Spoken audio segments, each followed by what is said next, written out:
Have you ever noticed how some people apologize for things that don't actually require an apology? They apologize when someone bumps into them. They apologize when they ask a question. They apologize when they need help. Sometimes they even apologize when someone else is upset, even if they had nothing to do with it. If you've ever caught yourself saying sorry dozens of times a day, you might have wondered why that habit feels so automatic. Why does the word sorry show up so quickly? Why does it come out even when you didn't do anything wrong? For many people, apologizing becomes something deeper than simple politeness. It becomes a reflex. And most reflexes are learned long before we even realize they exist. Constant apologizing often begins much earlier in life than people realize. Children are incredibly observant. They notice tone of voice. They notice tension in a room. They notice when someone seems irritated or upset. And when children grow up in environments where emotions are unpredictable or intense, their brains begin looking for ways to keep things calm. One of the easiest ways a child learns to calm a tense moment is by apologizing. Even if they weren't responsible for what happened. Even if nothing truly wrong occurred. Saying sorry can soften a situation. It can lower someone's anger. It can make the room feel safer. So the brain quietly learns something very important. It learns that apologizing keeps the peace. And when a behavior creates safety, the brain holds on to it. Over time, apologizing can become less about mistakes and more about preventing conflict. Someone sighs, sorry. Someone sounds irritated, sorry. Someone sounds disappointed, I'm so sorry. Even small moments can trigger the habit. You ask a question and immediately say, sorry to bother you. You need clarification and say, sorry if this sounds dumb. You express an opinion and say, sorry, but I think. The apology slips in automatically, not because you truly did something wrong, but because Your brain is trying to make sure no one feels uncomfortable.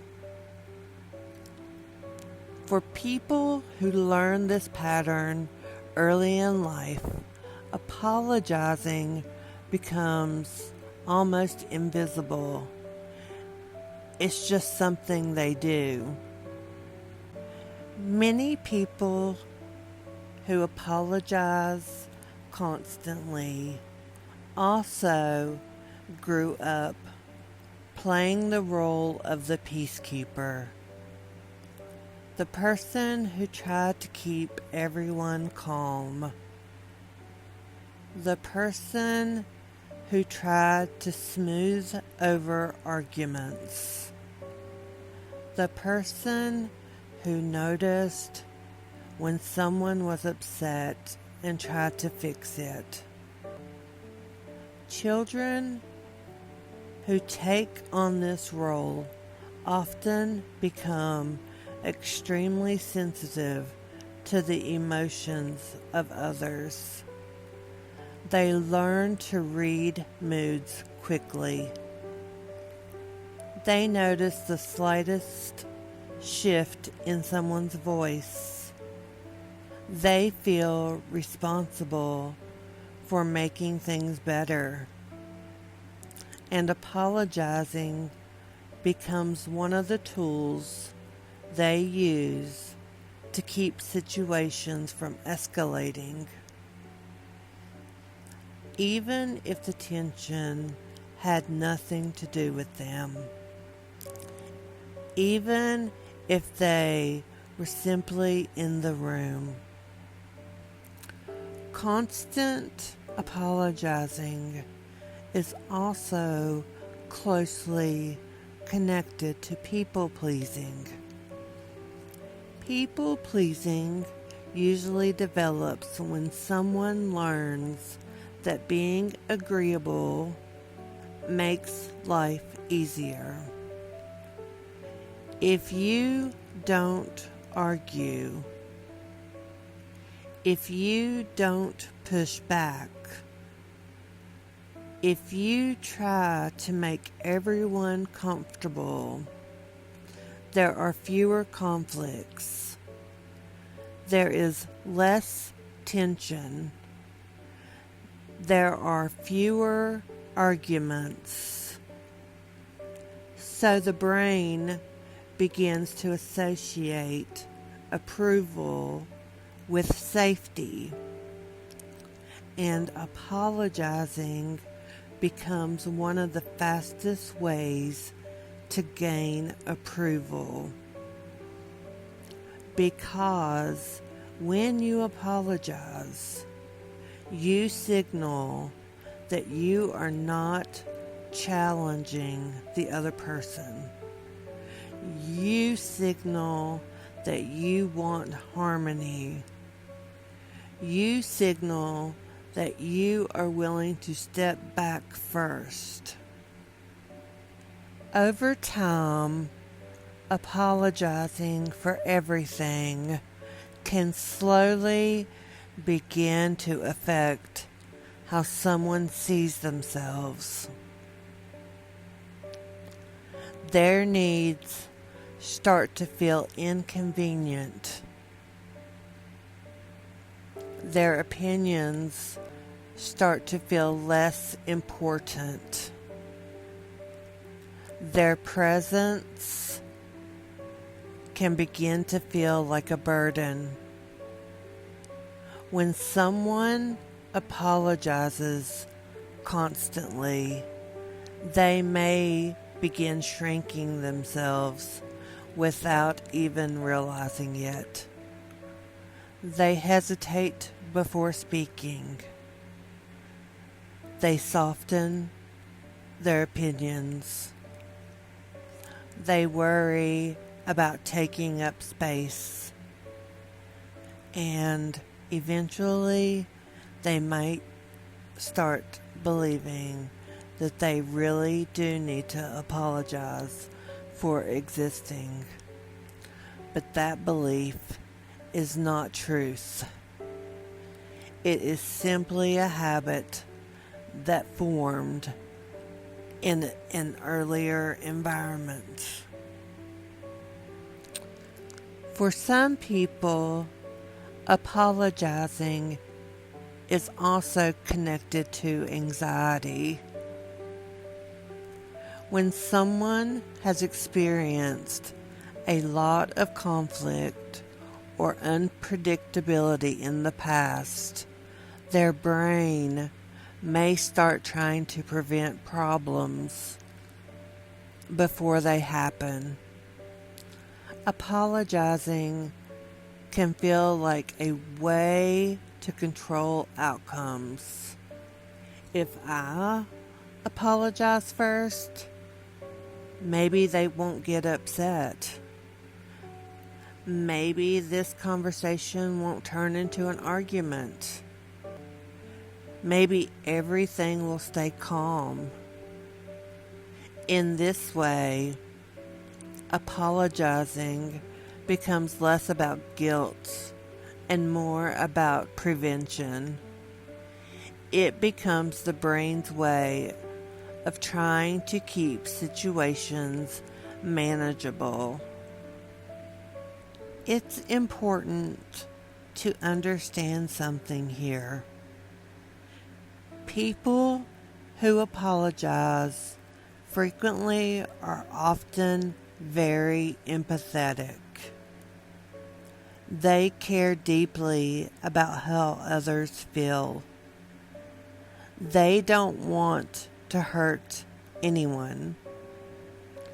They don't want to create tension. They are very aware of other people's emotions. And empathy is not a flaw.